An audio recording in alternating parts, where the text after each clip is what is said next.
एक 5-6 साल का मासूम सा बच्चा अपनी छोटी बहन को लेकर मंदिर के एक तरफ कोने में बैठा हाथ जोड़कर भगवान से ना जाने क्या मांग रहा था। कपड़ों में मैल लगा हुआ था मगर निहायत साफ। उसके नन्हे नन्हे से गाल आंसुओं से भीग चुके थे। बहुत लोग उसकी तरफ आकर्षित थे और वह बिल्कुल अनजान अपने भगवान से बातों में लगा हुआ था। जैसे ही वह उठा, एक अजनबी ने उसका नन्हा सा हाथ पकड़ा और पूछा, क्या मांगा भगवान से? उसने कहा, मेरे पापा मर गए हैं, उनके लिए स्वर्ग। मेरी माँ रोती रहती है, उनके लिए सब्र। मेरी बहन माँ से कपड़े सामान मांगती है, उसके लिए पैसे। तुम स्कूल जाते हो? अजनबी का सवाल स्वाभाविक सा सवाल था। हाँ जाता हूँ, उसने कहा। किस क्लास में पढ़ते हो? अजनबी ने पूछा।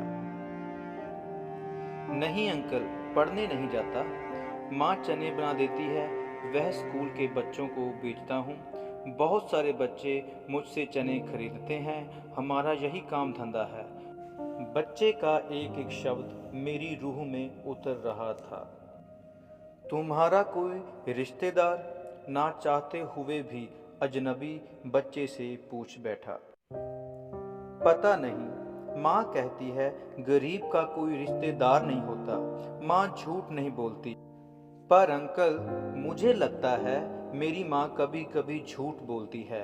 जब हम खाना खाते हैं, हमें देखती रहती है। जब कहता हूँ माँ तुम भी खाओ, तो कहती है मैंने खा लिया था। उस समय लगता है माँ झूठ बोलती है। बेटा, अगर तुम्हारे घर का खर्चा मिल जाए तो पढ़ाई करोगे?